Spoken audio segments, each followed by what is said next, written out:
from overseas. This is the American trillion. The American trillion is 1 million million. And I understand in some other countries a trillion is defined differently. But this is the American trillion. 1 million million dollars times 2.3. That is a very large sum of money. Thank you for the sound. It sounds like we have some volume here. Can you hear me now better? Okay. Well, my research indicates he made these comments on September 10th. And then the next day, the plane slammed into the Twin Towers, and something happened at the Pentagon, and all hell broke loose, and here we are. And this story got buried. It surfaced in January, the following January, briefly, which is where I picked it up.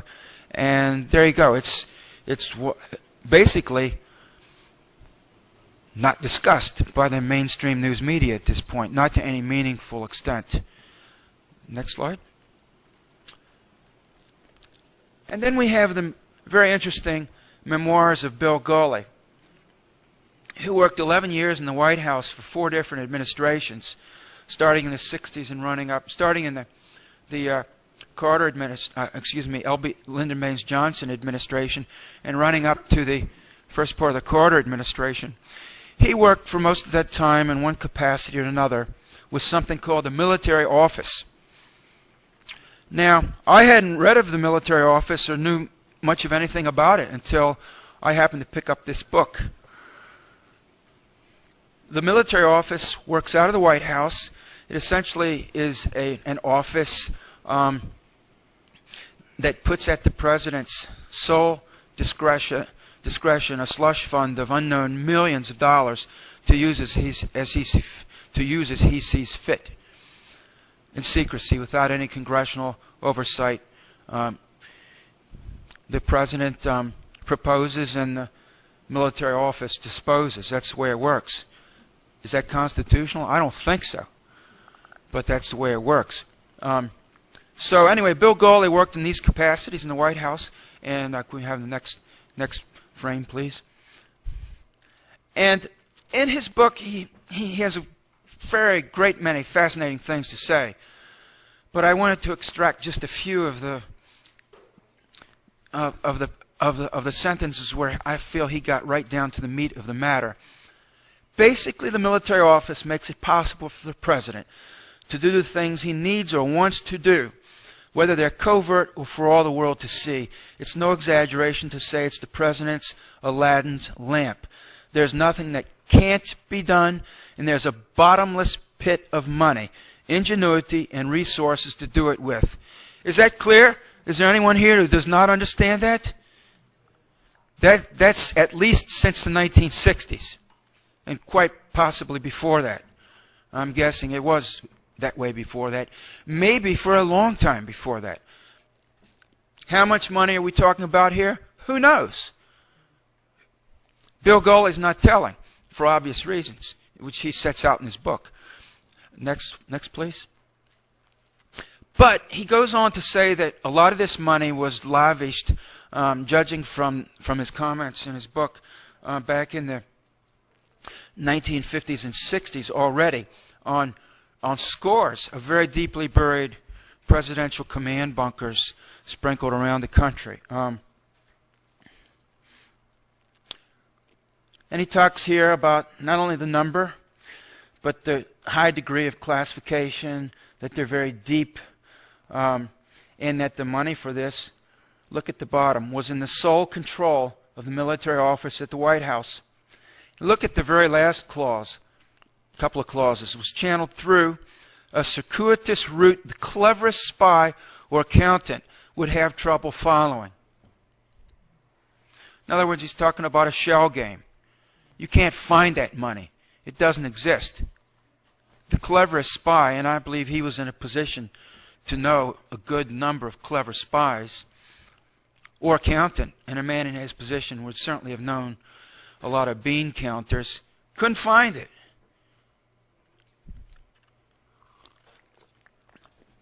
So this is just one source. The next slide, please. And authorization to spend the money, although it was allocated to the Army, was given to the Navy. Now you see it, now you don't. Specifically, the Chesapeake Division Navy Engineers. The Navy, eh? You'll see a little later why I think that's interesting. The Navy has its thumb on this secret slush fund for building deep, multiple scores, sophisticated deep underground facilities. And I want to touch briefly on this question of national security under which so much of this activity has been carried out. No, people who are secure aren't worried about hiding. If you feel really secure, you're not worried about hiding. You're not worried about concealing millions and billions of dollars. This has to do with profound insecurity. People who are really deeply scared, and I mean deeply scared, want to go deep underground because they know better than anyone else what they are up to. And if what they are up to is so deeply dangerous that they need to be thousands of feet underground, and that's where they're going to go without telling the likes of you and me. And I've had to dig a little bit for this information. This is not an obscure book, I mean, in the sense that you can't get it, but it's... Raise your hand if anyone in this room has ever read this book or heard about it before now. One out of 100 people. And me. But I was in this research for several years before I heard of it. Let's go to the next slide. Then there are other agencies. We heard about the Executive Office of the President, in other words, the White House, or is the military office part of the Pentagon? See, we're in a no man's land there, a gray world, in the black world, where things happen and no one's accountable. But vast sums of money vanish completely into very deep, high-tech holes in the ground.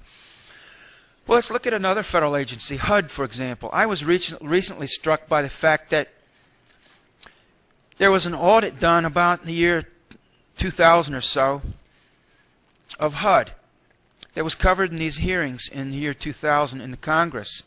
And it turns out $59 billion could not be found by the auditors at HUD.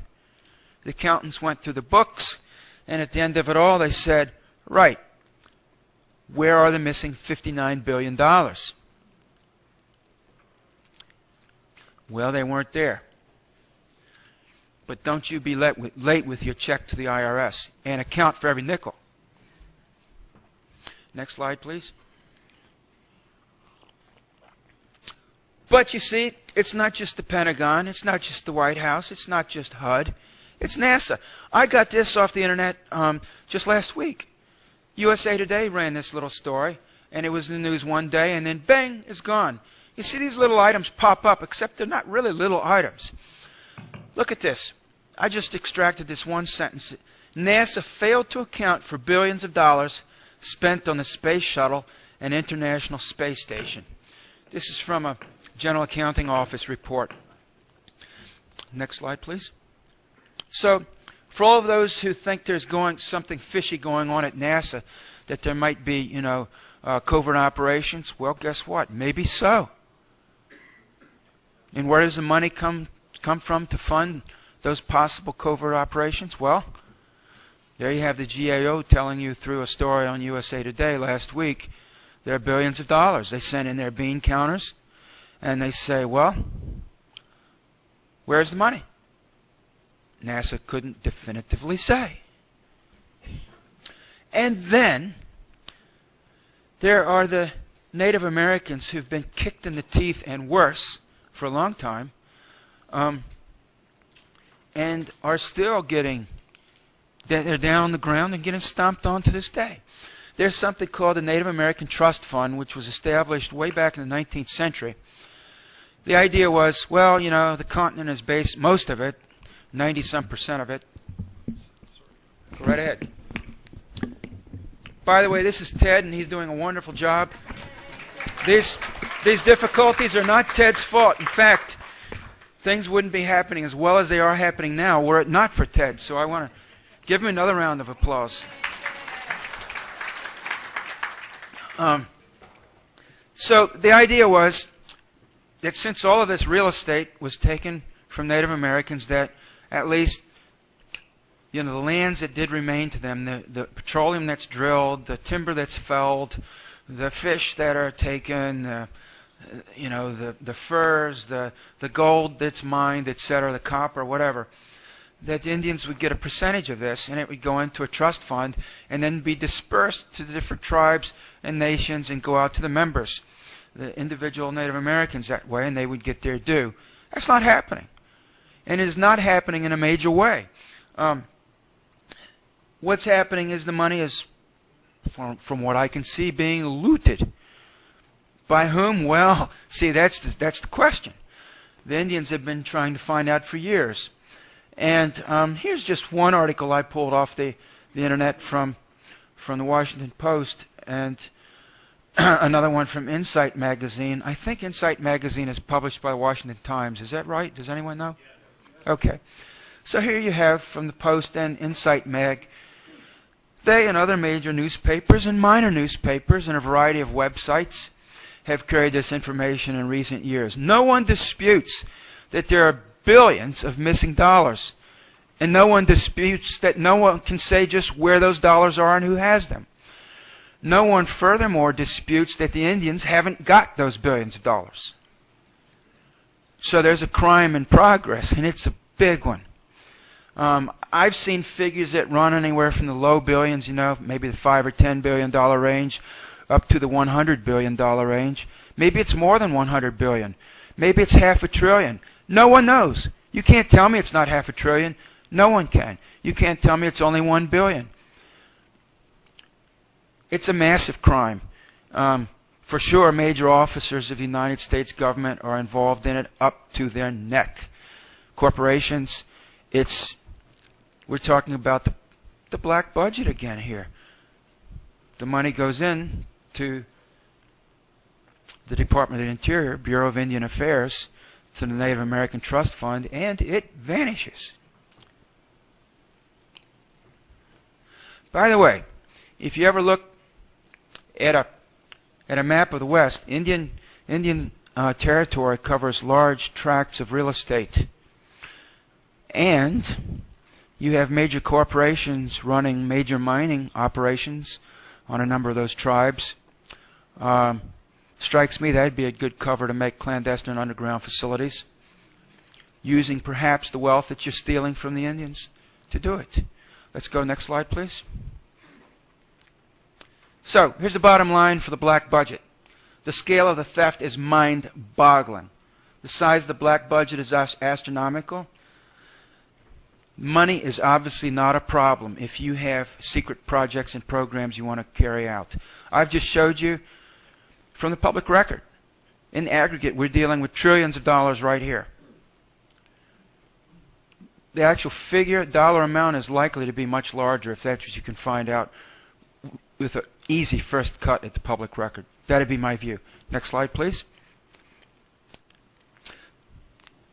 So I've established, I hope to your satisfaction, that there are huge amounts of money in the black budget, vast amounts of money, to carry out large civil engineering projects, among others.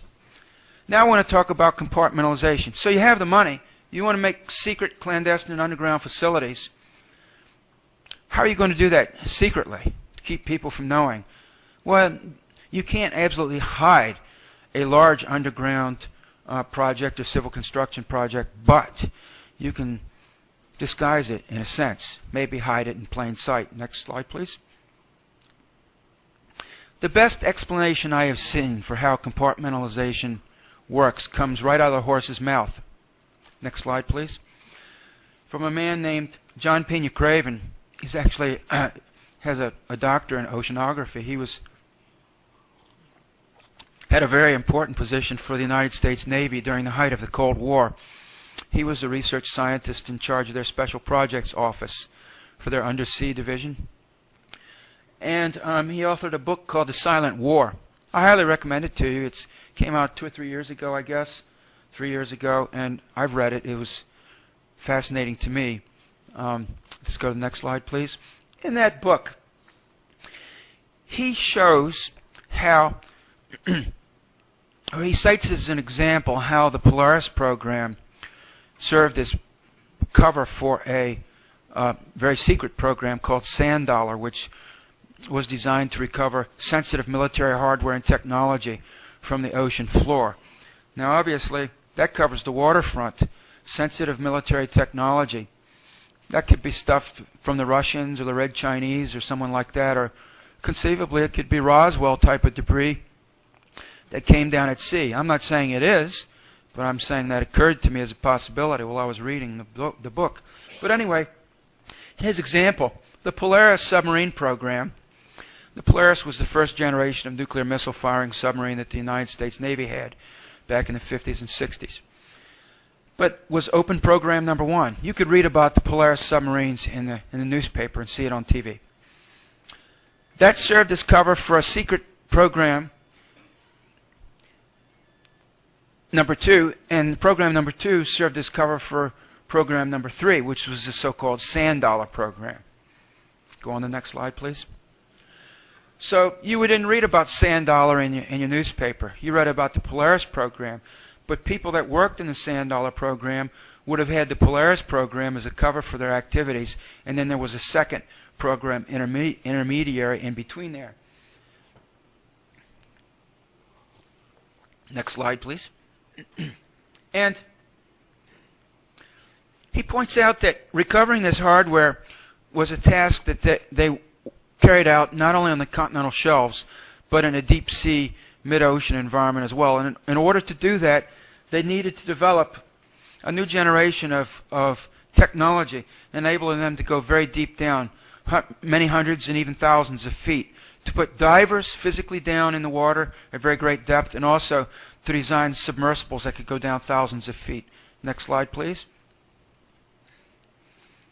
And the people involved in this program had such an extraordinary degree of security that their clearances required them to not even discuss what they did with their families, their associates, their friends, their colleagues. So you would have a husband who would go to work and maybe go to sea on a Polaris submarine, for example, and do something else. Bye, honey, I'll be back in 6 months. I'm at sea. Well, guess what? Maybe not. Or, honey, you know, I work at the Pentagon and I'm working on the Polaris program. Maybe not. Maybe not working on Polaris. Or maybe don't tell your wife anything at all. Maybe your wife wouldn't even know you're working for the Navy. Maybe your wife wouldn't even know you were working. I don't know.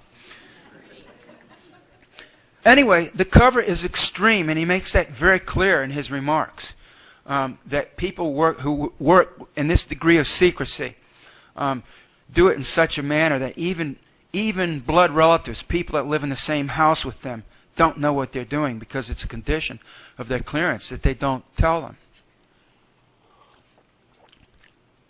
You in this room who are married, perhaps to someone who works for the feds, you really know what your spouse does? It's no guarantee. Not at all. And you think your marital vow is stronger than that? I'm telling you, it's not. Because you sign your life away when you go on these programs. Next slide, please. Well, as I said, to get down deep, they needed new technology. And I want to mention in passing that if there are 3 levels of secrecy, which he described in his book, what's to prevent a 4th level or a 5th level? What John Pena Craven is doing, and you have to understand when you read books by people like him, is that I've never met the man personally, but I think if you read his book with your eyes open and your mind turned on, that you'll get the point he's making, that there are secrets within secrets.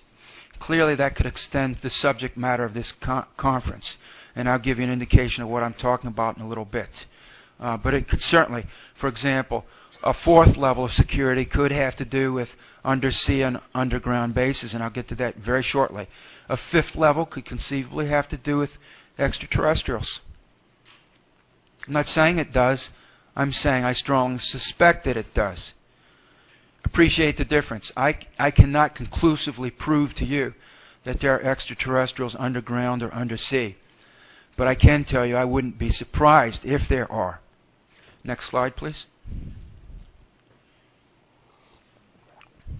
Well, I talked about new technology, more powerful technology, more sophisticated technology. Tunnel boring machines have been developed and used extensively in the last decades, since the 50s basically. And this is an example of a military tunnel boring machine. This photo is from 1982 in Nevada. And this machine was owned and operated by the Air Force. I presume there are other military tunnel boring machines. This is the only photo of one my research has found so far. But having found this one photo, I've proved the principle.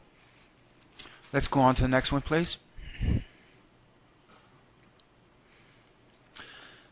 Now, understand that this technology is deployed by a variety of major corporations and government agencies for underground excavation and tunneling. One of those agencies is the U.S. Army Corps of Engineers. And the Deputy Director of Engineering and Construction for the Army Corps of Engineers in the 1980s made a speech on the public record at a seminar at MIT in Boston, where he said, several of the most interesting facilities that have been designed and constructed by the Corps are classified. And the context of his remarks had to do with underground construction. The entire conference he was speaking at had that theme. And he goes on to say, as stated earlier in his remarks, there are other projects of similar scope to the NORAD base in Colorado, which I cannot identify, but which included multiple chambers of up to 50 feet wide and 100 feet high, using the same excavation procedures mentioned for the NORAD facility. And here's the kicker. Because of the critical and unusual nature of these projects, there were often a large number of consultants and Corps staff involved during design and construction. The critical and unusual nature of these projects. Next slide, please. Which he can't talk about, which I'm going to allude to. Here's what I think he meant.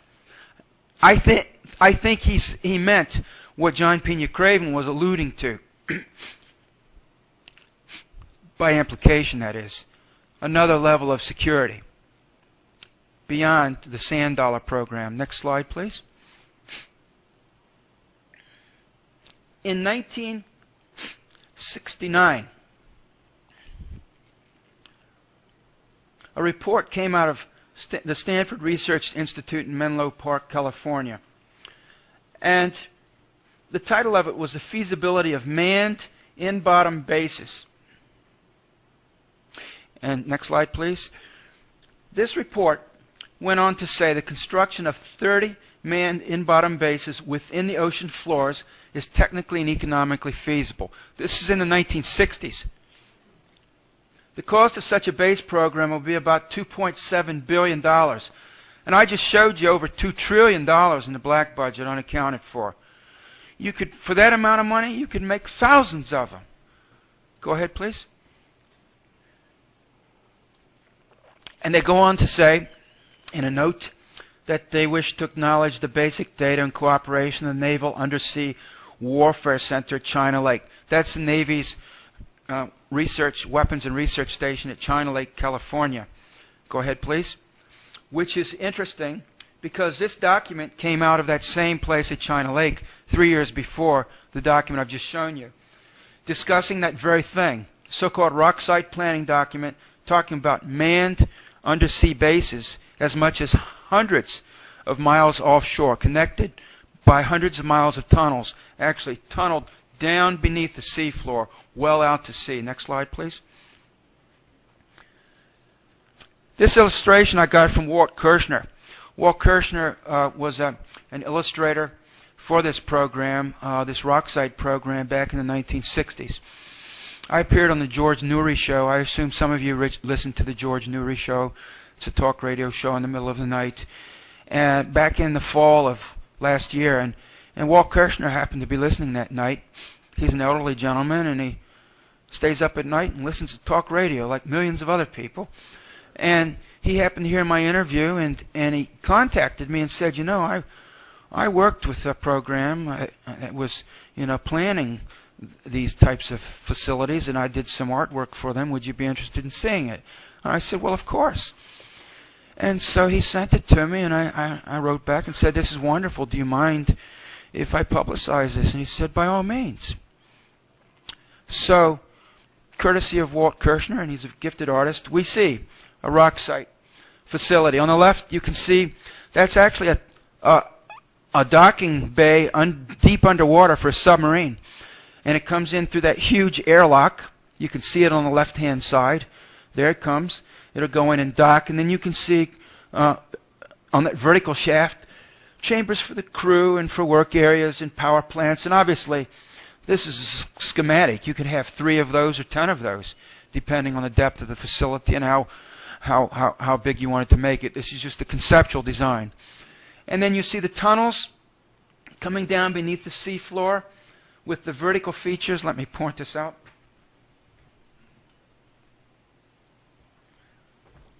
Those vertical features, I believe, are intended to be deep undersea, all-glass nuclear missile silos. Next slide, please.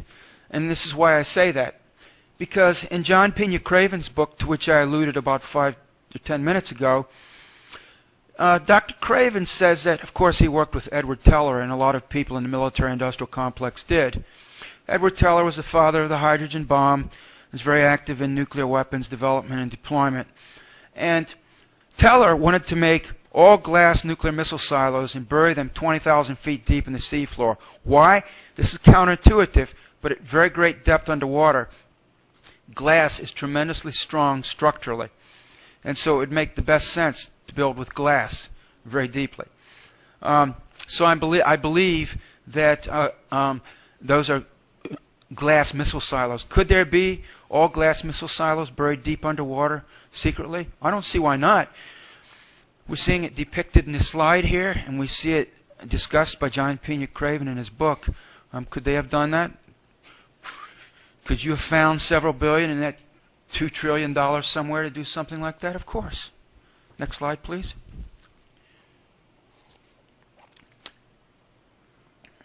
So we've come back around to this Stanford Research Institute document, and you can see that you have a connection here between the China Lake Working Group and the Stanford Research Institute, which came out with these fairly elaborate plans to make dozens of these facilities on the seafloor, both in mid-ocean and on the continental shelves. Next slide, please. And in the Stanford Research Institute document, they went on to say that at that time, as of 1969, there weren't any deep-sea vehicles that could go down thousands of feet to mate with the lock of an in-bottom station. In other words, a manned facility actually in the ocean bottom. And that technology needed to be developed in order to make those facilities. Next slide, please. In other words, to make facilities, and this is another slide from Walter Kirshner, such as this. There you see submarines hovering around an airlock set in the ocean bottom. This is from 1968, the year before the document I just showed you from Stanford Research Institute. And then that vertical shaft straight down where you would have, I believe you'd have a high-speed elevator in there. And then you see the tunnel boring machine in the right-hand corner carving out a tunnel, excavating a tunnel. The radius of the tunnel is determined by the turning radius of the tunnel boring machine, which would be hundreds of feet long, by the way. These are very large machines. Here's a depiction of a deep-sea base in mid-ocean. Go ahead, please. Here's another example of another deep-sea base. You can see the airlock in the middle towards the top, and this would be a sonar array on the ocean bottom with the manned facilities down in the ocean floor. Go ahead, please. Now, I just showed you that the Stanford Research Institute said, you know, we don't have this deep diving capability, but we need it in order to get these, build these undersea facilities we're discussing in these documents. Well, that was built. and deployed in the early 1970s, just 2 or 3 years later. This is a so-called DSRV, Deep Submergence Rescue Vehicle. And this is discussed by John Pena Craven in his book as well. He's saying, look, we needed this deep diving capability. We had to develop it. This is one of the vehicles they developed. They made 2 of them, ostensibly. But obviously, if you make 2 openly, what is he telling us in his book? You could have a whole fleet of them off of books. But you trot out 2 for the public. These 2 publicly are being retired. What do you do if you really want to hide something?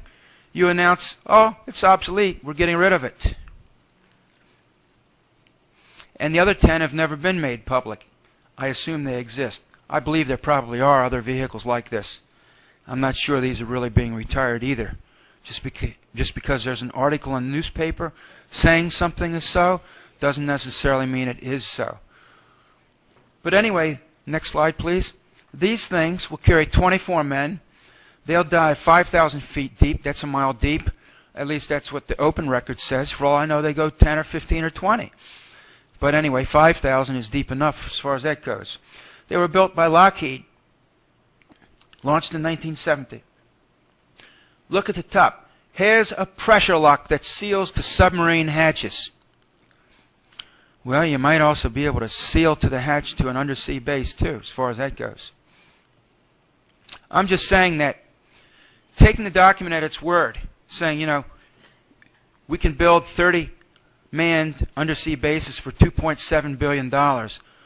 What's holding us back is the capability to take a crew down there and mate to the lock, to the airlock on an undersea base. The next year, they had that capability. It's no longer a problem. Go ahead, please. What I'm telling you is the technology exists to make these things. Back to John Pena Craven's book, The Silent War again. Interestingly, he says, the DSRV's technical sophistication, which we just looked at, and complexity surpassed the space vehicles of that day and perhaps of today. What is this man saying here? I don't know exactly. He's speaking in riddles, isn't he?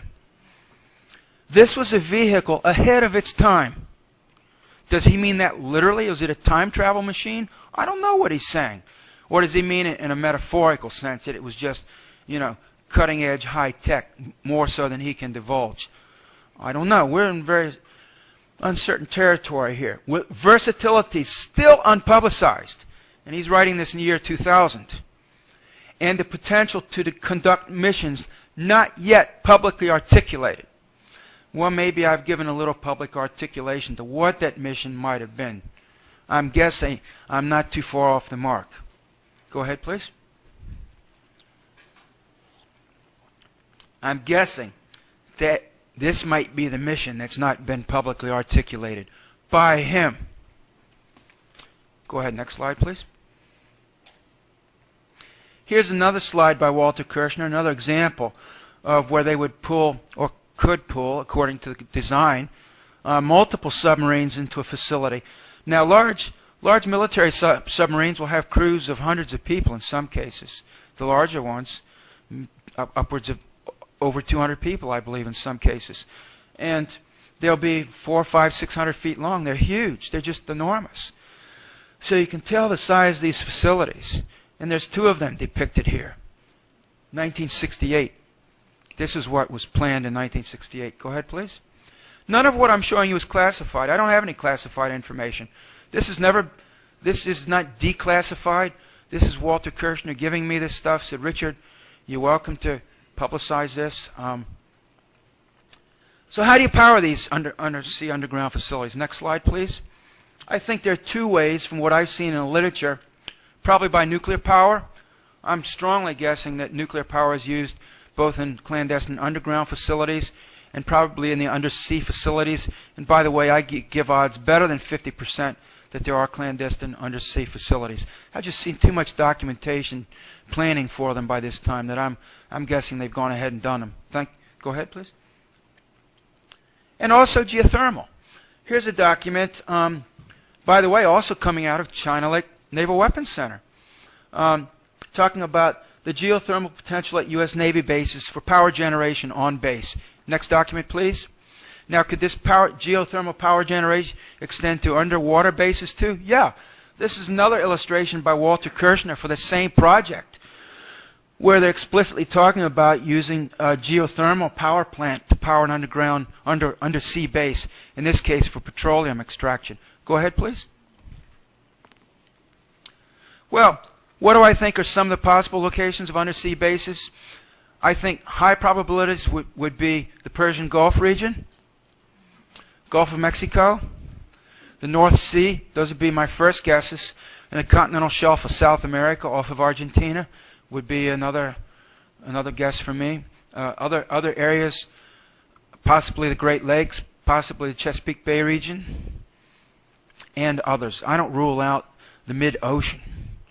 I think the technology is there to go way down. But those are some of my prime candidate locations from what I've seen. Go ahead, please.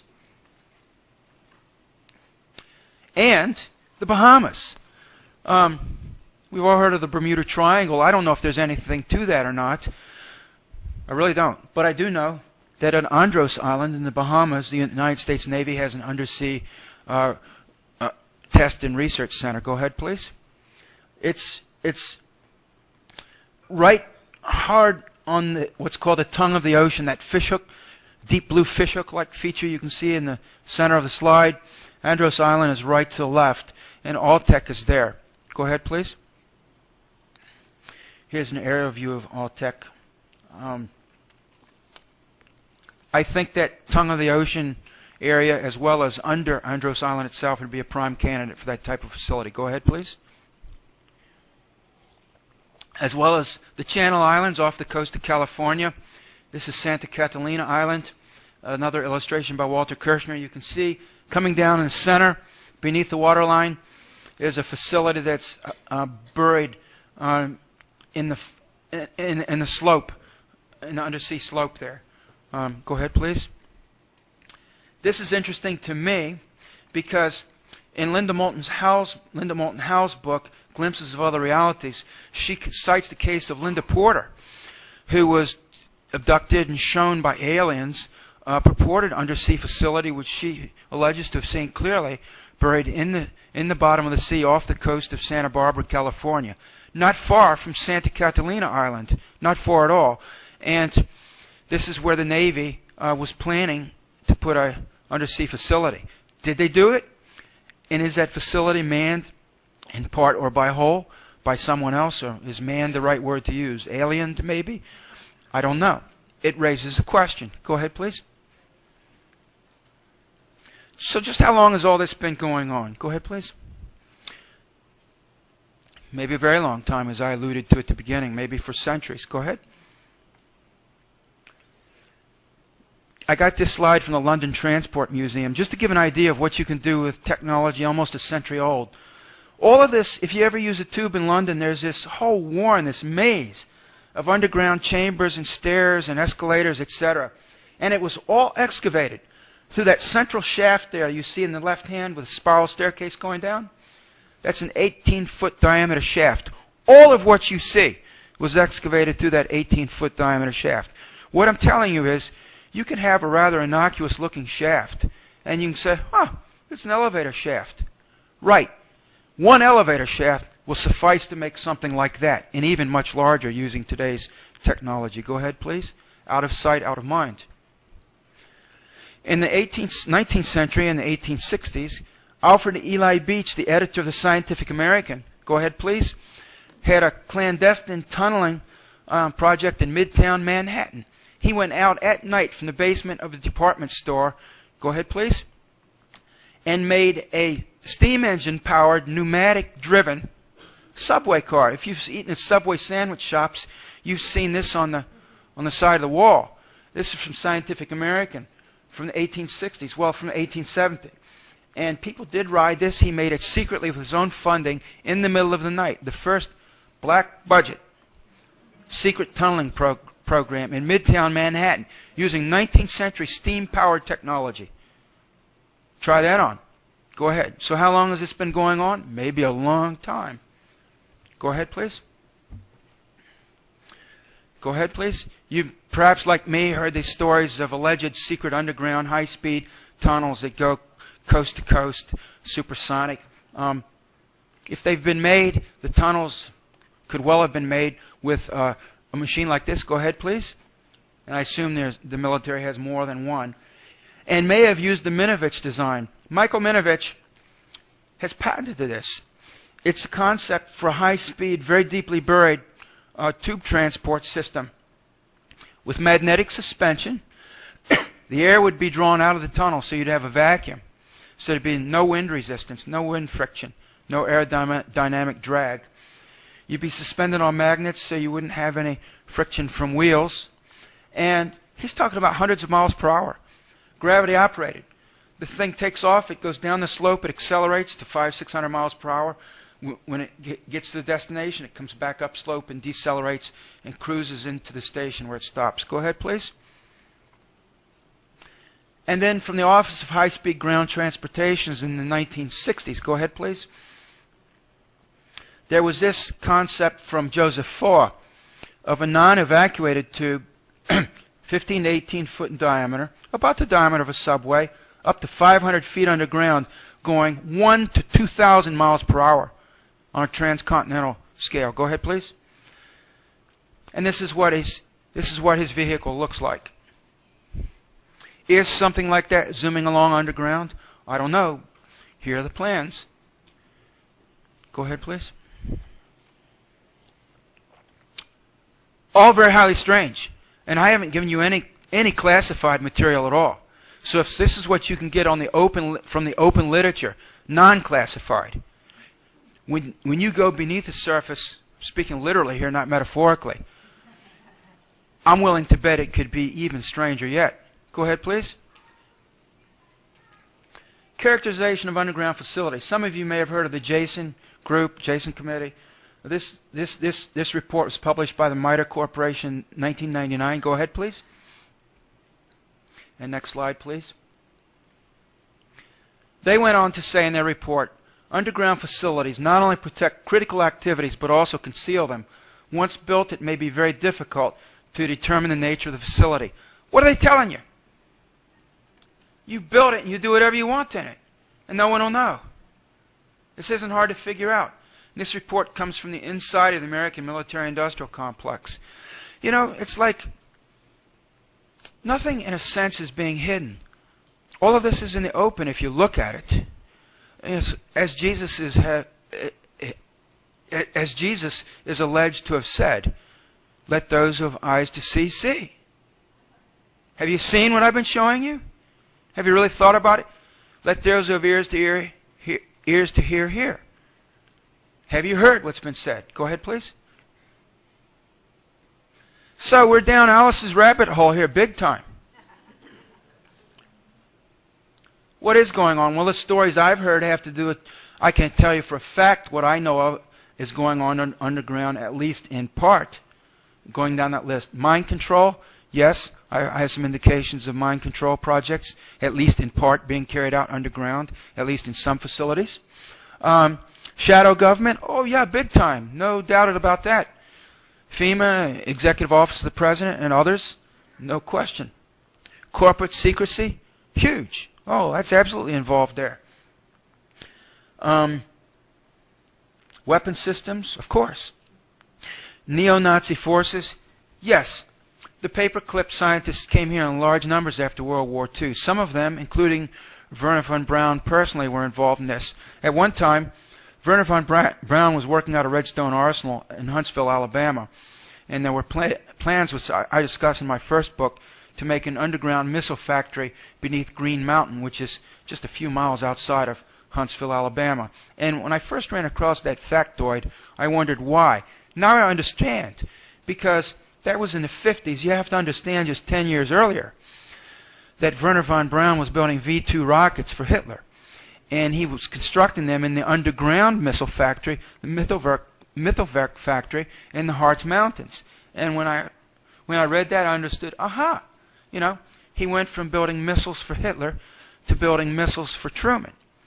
And Truman told von Braun, look, whatever you did for Hitler, I want you to do the same thing for me. In fact, they brought as many of the V-2s as they could get to the United States. And when they ran through all of them, they started building another generation of rockets and ultimately ended up in the Saturn V rocket that went to the moon. But von Braun was involved in all of that. And when I read that, I understood, aha, he wanted to reproduce the same plant he built for Hitler, for Truman. He wanted to make in Alabama what he had made in the Harz Mountains in Germany 10 years earlier. Next slide, please. But before we go there, to the theme of this conference, could there be aliens underground? Oh, I think so. Can I prove to you that they're there? No. That's real hard to do. That's one of the hottest third rails on this planet. And I can't prove it. But what I can prove to you in spades is that there is a high degree of secrecy around this whole topic of underground and underwater facilities, and that a lot of planning, only a small part of which I've shown you this morning, has gone into that, and a lot of money. Could there be joint human-alien bases? I'm starting to think there could be. I can't prove it, but I definitely am open to that possibility. Is organized crime involved underground? Well, I think stealing trillions of dollars from the American people is a very organized crime. Next slide, please. And I want to mention briefly two cases, and then I got to clear out from the next speaker. James Walden wrote a book called The Ultimate Alien Agenda, and he alleges to have been abducted to a base underground in Kansas. He knows that because he was being examined by these alien creatures and looked around and saw a good number of human beings there in attendance as well. And the alien telepathically communicated to him, "You're in an underground facility beneath southeast Kansas." I think that could be true. Go ahead. But there are a lot of people who've popped up with these kinds of stories. This man is not the only one. I just mentioned him because I happened to recently read his book. But there are many others with these stories. I will say that it raises a question as to who or what really controls this planet and how deep the illusions go. I'm here to tell you I think the illusions go real deep, physically deep, as well as in a metaphorical sense. And I think the political illusion is real deep. I think the control is insidious and not in our best interest. And if anyone in this room is involved in these secret activities, I have to say, I'm sorry for you, number one. If you want to leave it, do. If you want to unburden your heart, you want to provide information to me or some other researcher here, please do. But please know, if you're operating this extreme secrecy, if you're involved in a program that's stealing trillions of dollars from people, don't you know that's wrong? Next slide, please. So finally, I'm just going to say, it is our right to know. Thank you for coming. Spread the information. Buy my books, please. You help fund my research further. I have a table. I'm at the table right outside the door. I'll be here all weekend. And thank you so much for coming.